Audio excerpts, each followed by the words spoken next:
Hello everyone, welcome back to talks बाटी channel. बेटा आज आपका मेडिसिनल केमिस्ट्री का बहुत इंपॉर्टेंट टॉपिक है सिम्पेटोमिमेटिक एजेंट्स। तो इसका बेटा सिम्पेटोमिमेटिक एजेंट्स का हम सार पढ़ेंगे, स्ट्रक्चर एक्टिविटी रिलेशनशिप। तो फर्स्ट ऑफ ऑल बेटा हमें इसका स्ट्रक्चर देखना है कि स्ट्रक्चर इसका बनता है कैसे। तो बेटा स्ट्रक्चर बहुत आसान है। फर्स्ट ऑफ ऑल एक आप बेंजीन रिंग बनाएंगे। क्या बनाएंगे? Benzene ring. बेंजीन रिंग के बाद इथाइल चेन लगाएंगे NH2, ये आपका अल्फा कार्बन, ये बीटा कार्बन।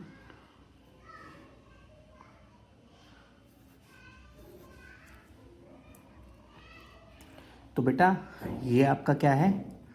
जनरल स्ट्रक्चर है सिम्पेटोमिमेटिक एजेंट्स का।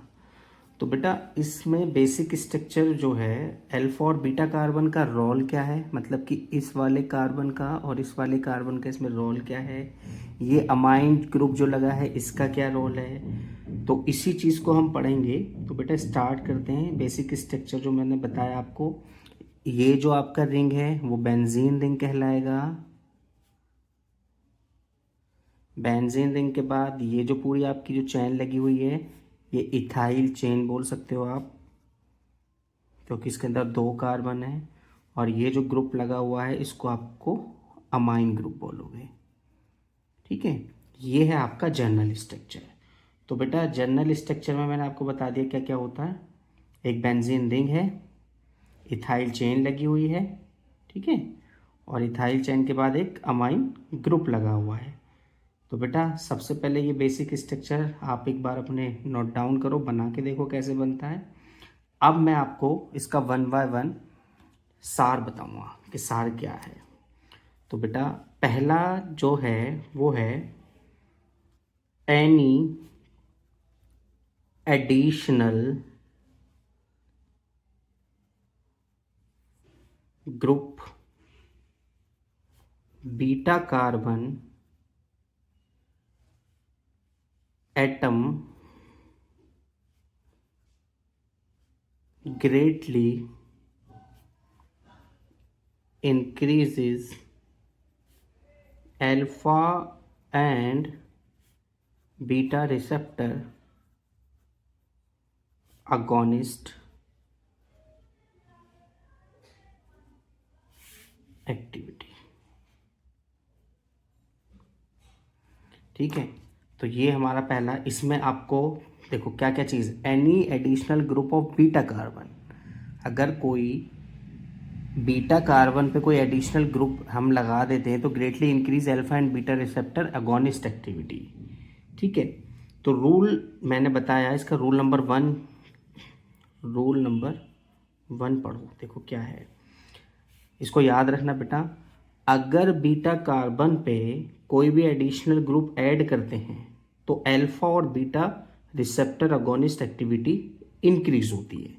ठीक है, मतलब क्या कहना चाह रहा है, बीटा पोजीशन पे सब्स्टिट्यूशन रिसेप्टर बाइंडिंग इम्प्रूव होता है।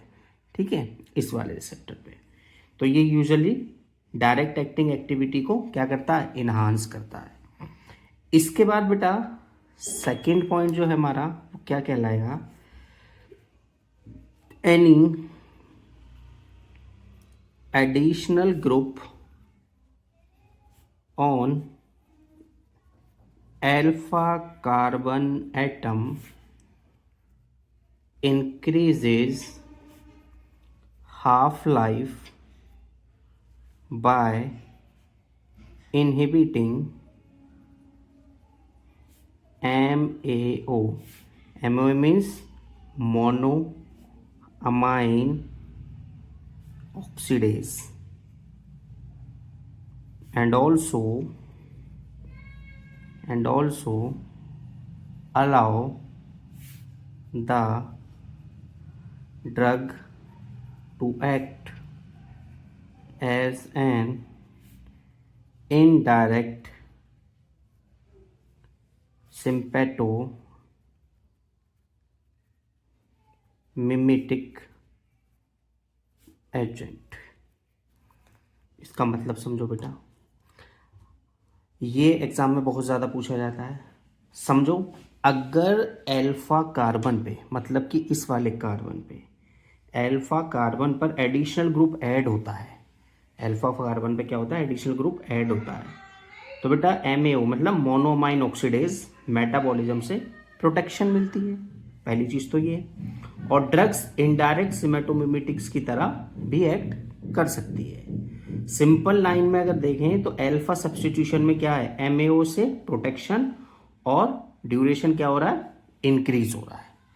तो दो चीज याद रखना, ड्रग इनडायरेक्ट सिम्पेटोमिमेटिक्स की तरह भी एक्ट कर सकती है, और दूसरा अल्फा सब्स्टिट्यूशन में MAO से प्रोटेक्शन, और दूसरा ड्यूरेशन क्या हो रहा है, इंक्रीज हो रहा है। ड्यूरेशन जब इंक्रीज हो रहा है, अब इसके बाद एक पॉइंट और समझो। नेक्स्ट ये सार है, आप बेटा नोट्स भी बना सकते हो same as it is. Next point है हमारा presence of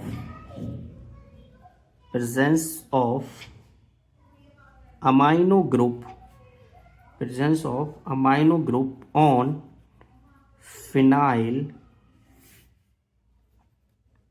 ethylamines is essential for direct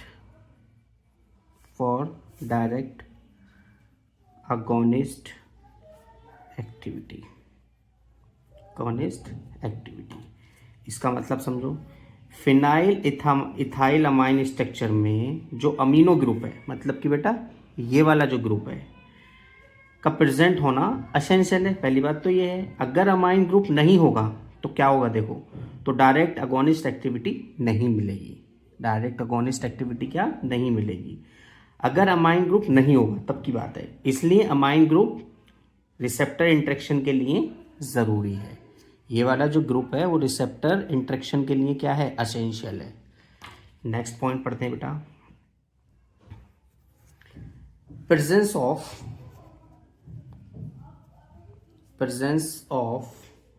methyl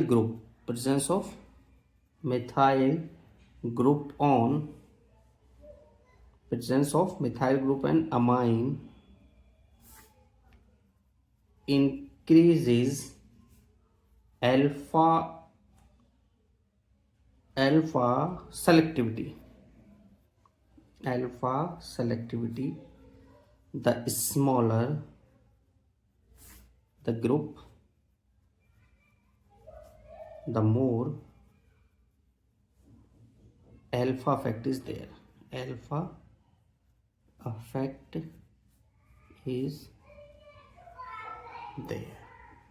देखो इसमें क्या कह रहा है ये, अगर अमाइन पर मिथाइल ग्रुप प्रेजेंट है, अमाइन पे क्या है, मिथाइल ग्रुप प्रेजेंट है, तो अल्फा सेलेक्टिविटी इंक्रीज होती है।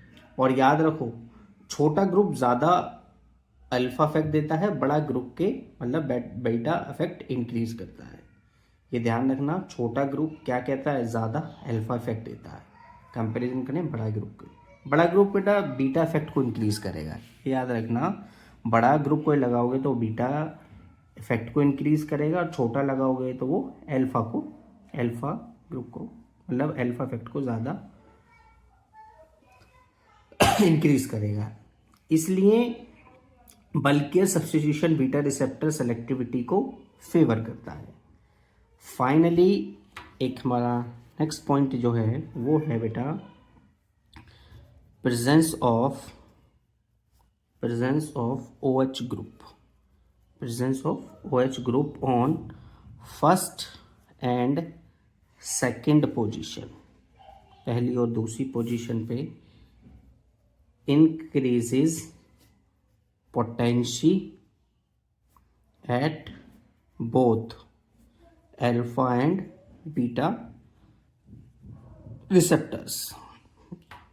तो बेटा इसको समझो, अगर फिनाइल रिंग पे फर्स्ट और सेकंड पोजीशन पे OH ग्रुप प्रेजेंट होता है, मतलब कि यहाँ पे OH लगा दो और यहाँ पे OH लगा दो, तो पोटेंसी क्या होती है, इंक्रीज होती है।